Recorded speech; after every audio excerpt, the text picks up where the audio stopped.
जो विद्वान उपासक वाणी का वेग, मन का वेग, क्रोध का वेग, हिंसा का वेग, भूख का वेग और जनेंद्रिय जनित मैथुन का वेग जो सह जाता है, वही महात्मा निरंतर भजन कर सकता है, वही उपासक निरंतर भजन कर सकता है। नहीं, यही वेग आकर उसके भजन में अंतराय पैदा कर देते हैं। ये वेग वाणी का, मन का, क्रोध का, हिंसा का, उदर का, उपस्थ का यदि आप नहीं सहन करते तो ये आपके भजन में बाधा डाल देंगे, निरंतर भजन नहीं होने देंगे। दूसरा, निरंतर भजन करने में जो प्रभु कह रहे हैं आसित मत परा, मेरे परायण होकर भजन करो। अब इन वेगों से बचकर क्यों भजन में चलता है तो उसके अंदर एक बात आने लगती है, मैं अच्छा भजनानंदी हूं। जहां ये बात आई तहां वो दूसरों जो वैष्णव है, महतजन है, महात्मा जन है, वो टीका टिप्पणी करने लगता है उनकी। ये होता है अपने में श्रेष्ठ भाव आने पर दूसरे साधकों की, वैष्णवों की, महापुरुषों की, महतजनों की वो टीका टिप्पणी करने लगता है। ऐसा क्यों, ऐसा, ऐसा क्यों, ऐसा। ये आपके भजन को ही रोक देगा। निरंतर भजन चलने की तो बात जाने तो भजन से ही विमुख कर देगी ये वृत्ति। ये 6 बातें संतों के प्रति नहीं करनी चाहिए। वो वेग सहो और ये बात भूलकर अपनी वाणी पे न लाओ। बास निरूपण, किसी भी संत महात्मा वैष्णव के विषय में ऐसा कहना, ये तो महलों में रहते हैं या ये तो गांव में रहते हैं, ये तो इनको तो गंगा किनारे या स्मशान में कहीं खंडहर में रहना चाहिए, बाबा जी हैं ऐसे वैसे। वास निरूपण करना, तभी जब अहम जागृत होता है तो संतों की प्रति टीका टिप्पणी शुरू हो जाती है। वास निरूपण, किसी भी संत महात्मा वैष्णव के प्रति उसके वास के विषय में बोलना।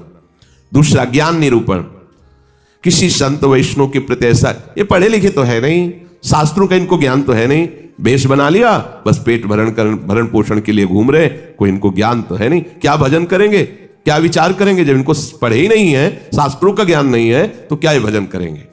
ज्ञान निरूपण।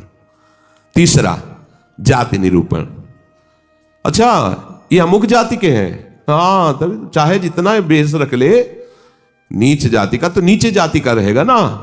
ऐसा महान अपराध, ऐसा सोचना, ऐसा बोलना, ऐसा देखना, ये महत अपराध है और ये हम लोग ध्यान नहीं देते, फिसल जाते हैं। एक बार एक जगह महात्माओं की पंगत लगी हुई थी, उसमें एक महात्मा को पंगत लगवाने वाले में जो श्रेष्ठ थे, उन्होंने एक थप्पड़ मारा और निकालने लगे। वहां हमको भी सेवा दी गई थी, पत्तल उठाना और पोछा लगाना बाद में। तो परोसाई जब होती थी तो उस समय खड़े रहते थे। तत्काल में हमने कहा आपने क्यों थप्पड़ मारा, तो उन्होंने जाति निरूपण किया कि इस जाति का है, तुम नहीं जानते हो, और ये साधुओं की पंगत में बैठा है, हमका आचार्य परंपरा का तिलक लगाए हुए है और भेष धारण किए हुए है। आप आचार्य परंपरा की प्रधानता रखते हैं या जाति की प्रधानता रखते हैं। वो महात्मा अश्रु प्रवाह करने लगे कि क्या मेरे को भगवान का भजन करने का अधिकार नहीं है, क्या मेरे को भगवत प्रसाद पाने का अधिकार नहीं है। जब हमें गुरु ने वस्त्र दिया है, भेष दिया है, तो हम संतों की सभा में उन्हीं की आज्ञा से बैठे हैं। वैसे हम इस योग्य नहीं हैं पर बैठे हैं। उनकी दैन्यता देखकर तत्काल उनको हृदय से लगाया और उनसे कहा कि दोबारा ऐसी गलती ना हो, ये क्या मर्यादा है वेश के ऊपर, और उनके चरण पकड़े, एक बार इनको क्षमा करके आप बैठ जाइए, आप प्रसाद पा लीजिए। उस समय भागवती का आवेश में बोले, उनकी सामर्थ्य नहीं हुई, दोबारा उनको वो प्रसाद पा के निकले। मन में ठान लिया कि झोला उठाओ और भागो यहां से। नहीं, जहां संत का अपमान हो वहां नहीं टिकना चाहिए। तो भूल हो जाती है। राजसूय यज्ञ में भगवान ब्रह्मा से लेकर के सब ईश्वर कोटि के महापुरुष पधारे थे, जिसमें स्वयं सर्वेश्वर भगवान श्री कृष्ण विराजमान थे। और उस पवित्रता का क्या वर्णन करना, जहां साक्षात धर्मराज विराजमान है वहां अपवित्रता का प्रवेश नहीं हो सकता। लेकिन यज्ञ की पूर्णता नहीं हुई थी। यज्ञ की पूर्णता सुपच वाल्मीकि के चरण धोकर रसोई में पवाने से हुई थी। स्वयं भगवान श्री कृष्णचंद्र जी ने ऐसा आदेश किया था, जिन्होंने स्वयं गीता जी में कहा चातुर्वर्णम मया सृष्टा गुण कर्म विभागशः। लेकिन यदि वो भगवद अनुरागी है तो चातुर्वर्णम मया सृष्टा का सिद्धांत नहीं लागू होगा। भगवान व्यास देव जी कह रहे अहो वत्सो पचतो गरीयान यद जिभ्यागे वर्तते नाम तुभ्यम। यदि राधा राधा कृष्ण कृष्ण जिभ्या से निकल रहा है, वो चांडाल भी है तो उसका चरणामृत लेके पीना चाहिए। इसलिए हरिराम व्यास जी कहते हैं व्यास मिठाई विप्र की तामे लागे आग, वृंदावन के स्वपच की जूठन खइए मांग। व्यास रसिक तेई बड़े ब्रजते अनत न जाए, वृंदावन की स्वपच लो जूठन मांगे खाएं। ये जाति निरूपण संत के प्रति करना महत अपराध है। और ये जब जाति का अभिमान बना हुआ है तो भगवत दासत्व का अभिमान कैसे आ सकता है?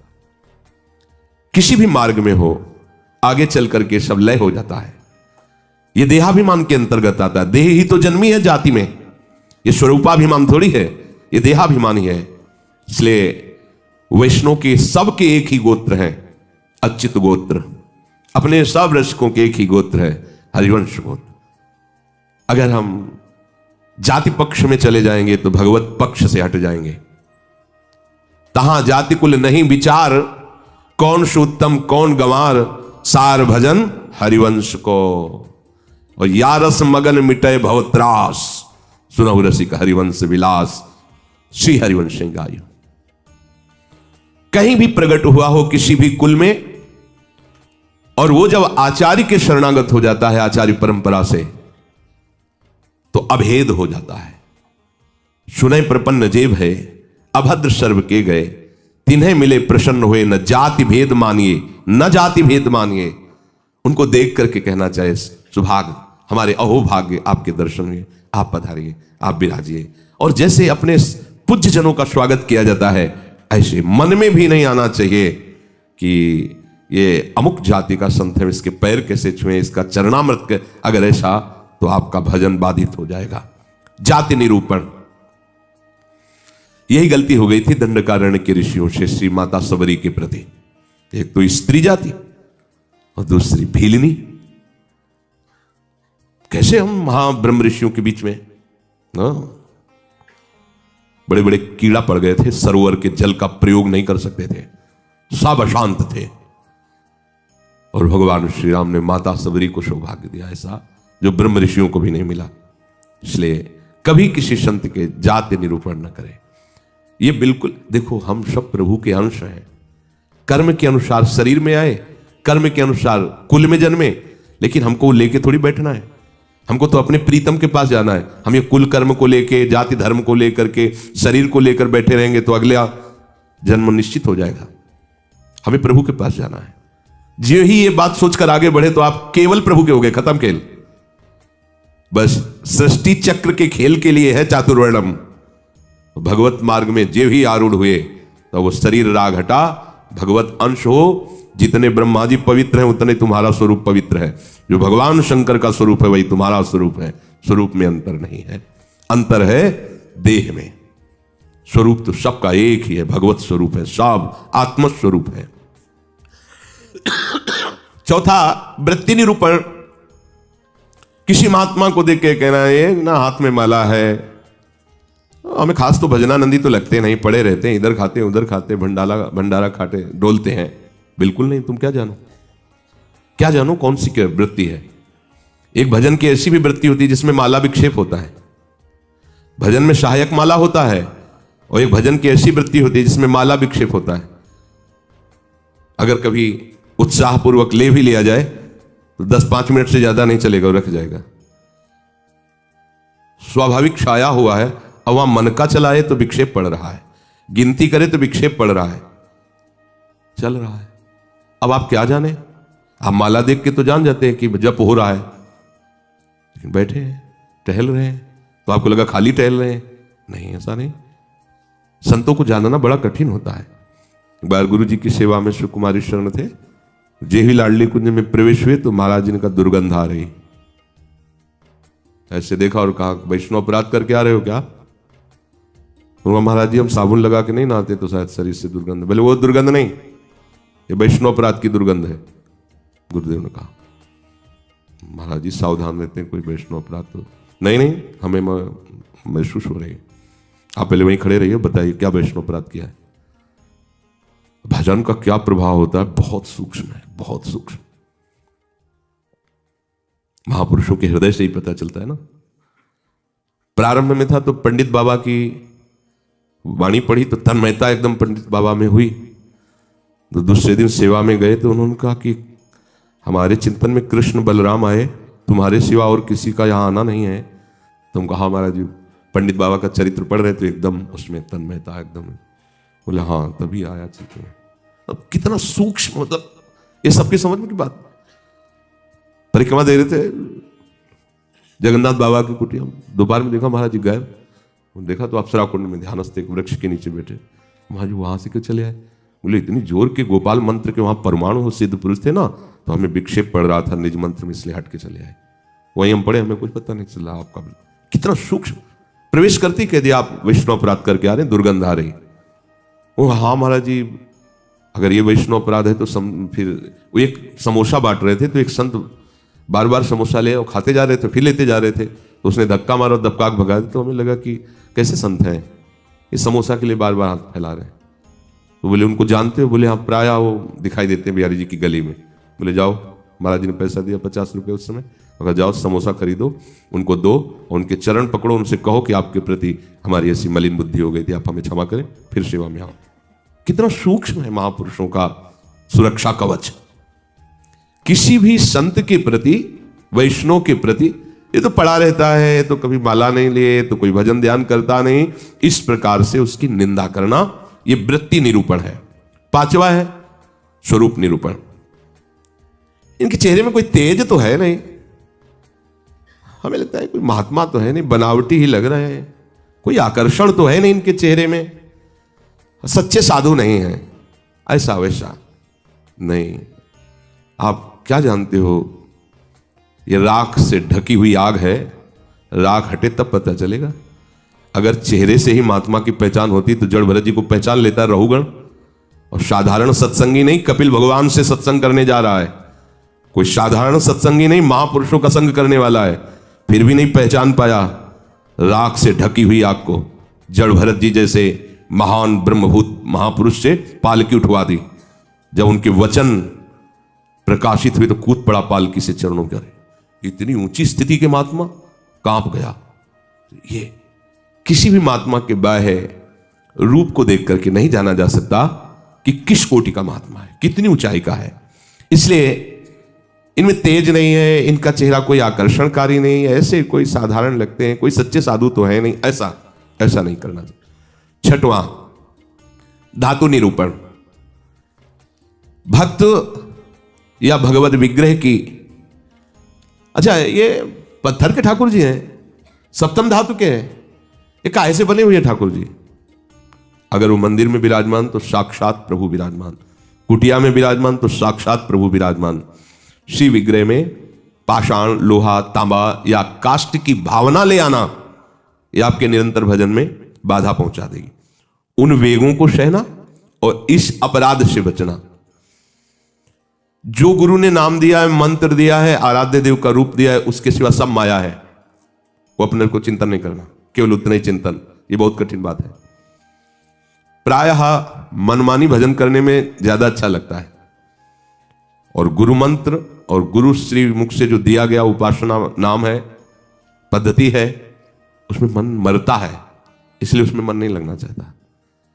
हम ये देखते हैं, प्रायः कई उपासकों से सुना है उनके हृदय की बात, जो गुरु प्रदत्त है उसमें नहीं लगेगा और मन माने लग जाएगा। मन ने स्वीकार कर लिया चितम केशवम राम नारायण, ये रटे हम उन्हीं गुरु से पूछ रहे हैं जिन्होंने मंत्र दिया है, नाम दिया, ये हम रटे। तो ये बुरी बात तो है नहीं, भगवान के नाम जपिए, पर बात नहीं बनेगी। जहां बात बननी है वहां मंत्र मूलम गुरु वाक्यम, जो गुरुदेव ने शब्द दिया है, नाम दिया है, मंत्र दिया है, बस होए अनन्य एक व्रत गाए, वही। चाहे जितना मन चंचल हो, जो ऐसी निष्ठा वाला होता है, देर नहीं लगता शांत होने में। पर जिनका है कि छलांग लगाना अच्छा लगता है, थोड़ी देर ये जपा, थोड़ी देर वो जपा, थोड़ी देर वो जपा, अरे भगवान का तो भजन करना है। अभी वो पद्धति को नहीं समझे, अभी रस मार्ग में बहुत दूरी है, अंतराय है। सभी कार्य करते हुए अपने स्वरूप में स्थित रहना।